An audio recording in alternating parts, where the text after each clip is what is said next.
Do you feel like it's been a pretty interesting stretch here. Basically, it was, and no excuses, but because everybody deals with travel, but just an off day yesterday, recharge batteries, early start, a little bit different run, and a chance to maybe get reestablished a little at home here. Yeah, it's nice to get home.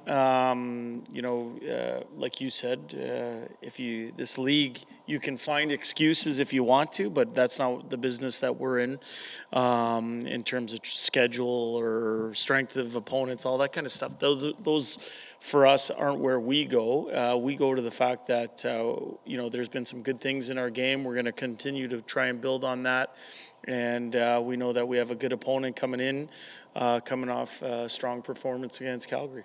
It's not that it's an excuse, but there's some buildings you go into and there's no life, there's no juice. Well, when Montreal comes to town here, there's going to be it's got to be a kicker for the players to experience that during the course of a game like that. Yeah, it certainly is. It's a different night. When the red, white, and blue come in to play us here at home. And I think everybody gets excited by the atmosphere that's going to be created for sure. When you have players out of your lineup, it creates opportunity for others. How would you say your depth has done in terms of filling in, giving you valuable minutes, contributing? How would you assess how these guys have filtered in? Yeah, well, going back to the Tampa game in Tampa, we lost 2 top 9 forwards in Kane and Yamo. Haven't seen either of them back in the lineup. That opened up opportunity, and then obviously when McLeod and Fogle went down, 2 more top 9 forwards. When they went down in New York, that has opened up opportunity for people. We're coming off of a 3-game win streak. We lost one in Minnesota that we felt was a winnable game under tough circumstances. I looked up at the shot clock, halfway through the game, or actually, more than halfway through, I saw 10 shots against. That's a good thing for us. So we didn't end up getting the result. There's things that we can do better for sure, but I think when injuries occur or adversity occurs, nobody loves the feeling of being in it. But what I think it does is makes you stronger in the long run. Because what it forcing people to do is find solutions, and you learn a lot about people that are in your lineup. So I think it's a positive situation, and as I said, we're looking to prepare for a team in the Montreal Canadiens that's coming off a strong win versus Calgary. We know we're going to have our hands full. Goaltending questions are always tricky, but we'll give it a run here. What's your approach to figuring out who you want to start night in, night out right now? And, has that changed here in the last little bit? Jack had some struggles before, recently again. Is there a change in the thought process moving forward with the deployment of the goalies? We take it day by day. And for me, both of our goalies have found ways to win games. Tonight, Stewart gets the net. Hey there. How are you doing? Good, you? Good. How do you prepare for the Canadiens specific? What's the unique challenge facing them? Well, I think they're a team that has exceeded maybe what outside expectations were of them so far in this young season. I see a team, when I just watch them in a detached environment, free from all the outside noise, I see a team that has some skill. They look dangerous on the power play, and their goaltender obviously had a great night against Calgary. I think they're a team that competes hard, and we're gonna be ready for them. That was a good save, by the way. That was good hands, hey. Have you? I know you're kind of far removed from it, but have you heard anything about Martin St. Louis, his approach to coaching, and take anything from that? You know what? Being in the West, I haven't read a lot or anything like that, but I've met Martin at the NHL Coaches Association golf tournament in the summertime at the draft in Montreal.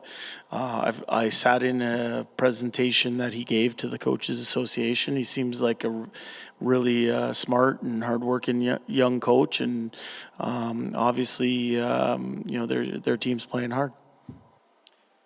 Good morning. Brett Kulak was never much of a PK guy in Montreal, and it seems like it's part of his role here. So what do you see in his game that allows him to? Bon matin. Bon matin. Who do I think? I think Brett Kulak has come into our team last year at the trade deadline, and I thought he rounded out our D-core very nicely. I think he's a smooth skater. I think he allows us to play the game a certain way, a tightness that we want to see in our overall five-man team game because he trusts his skating. His skating is that good that it allows him to play tight on people rather than give people separation so that they have time and space. So I think Brett is coming into the prime of his career. I think he's a hard worker, low maintenance.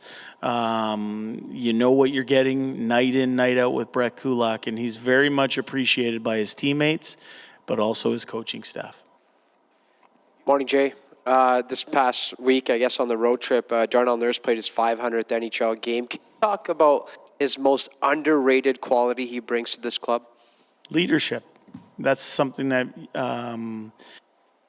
maybe the people in the media don't get to see every day or day in, day out, but I see someone who is in elite shape, is a true professional, cares at a level that is uncommon, and is willing to hold teammates to a certain standard. He is a very good leader and very much respected in our dressing room. So that would be an underrated thing about Darnell Nurse. Not sure at this point in the season you expected Stuart Skinner to be starting his 13th game tonight, but here we are. How do you feel like he's been able to manage the workload thus far? Because he's still very young at 24. Yeah, Stuart is, we've talked about this ad nauseum with our media here, but I've seen him since day one of his professional career, and he's come a long way. We talk a lot about hitting the proper developmental steps along the way. I see somebody that hit every step, that is trying to make the most of the opportunity he's being given. And I see someone who looks confident. And you might not have expected that number of starts, but I'm sure if you ask Stuart, he probably wants more. Good. Thanks, guys. Oh, sorry. I got one for you. One more? Yeah, sorry. I want to ask you about Philip Broberg, just because you had the chance, obviously, in Bakersfield and here to watch his transition. And just for a young defenseman to come into this league and establish himself and be able to play to his strengths, could you describe the difficulty of that process when you're his age to do that and to be competitive on a nightly basis? Yeah. I think Phillips come in and give us good minutes. We talked about, he came into the lineup in New York City. The team won three games. We lost one in Minnesota there. But Philip has had some learning moments, as all young players have. Also, as a lot of young defensemen have in this league. He's had some learning moments, but I see someone whose skating is his true gift. He has the ability to close quickly. When he gets the puck, he separates from the opponent. He makes a good first pass. I've seen him in some offensive chances for. As a young defenseman in the league, he's learning what opponents' offensive capabilities are. So he learns lessons like that. I'm very bullish on him as a player moving forward as a longtime Edmonton Oiler. I think he's a player for everyone to be excited about. What was he like coming into the AHL? You know what? For Philip, my experience with him in Bakersfield was that he had played a lot of hockey in summer times with national teams, his draft year, all that kind of stuff. So when we got him to Bakersfield, we wanted to get him used to the North American game, the North American ice surface. And I saw someone who talked about Stewart with hitting the developmental steps. I saw Broberg hit the necessary developmental steps along the way at that level. When the team was injured, I think the middle of November through December, he came up and gave the big club some good minutes. And then there were other times during the year that he played some games for the Edmonton Oilers. I think that experience was a good one for him. I think he put in a lot of good work in the summertime just to get healthy. He had, maybe not the camp that he wanted to have, but he went down to Bakersfield and was industrious about working at his game. And, like I said, I'm bullish on him as a player.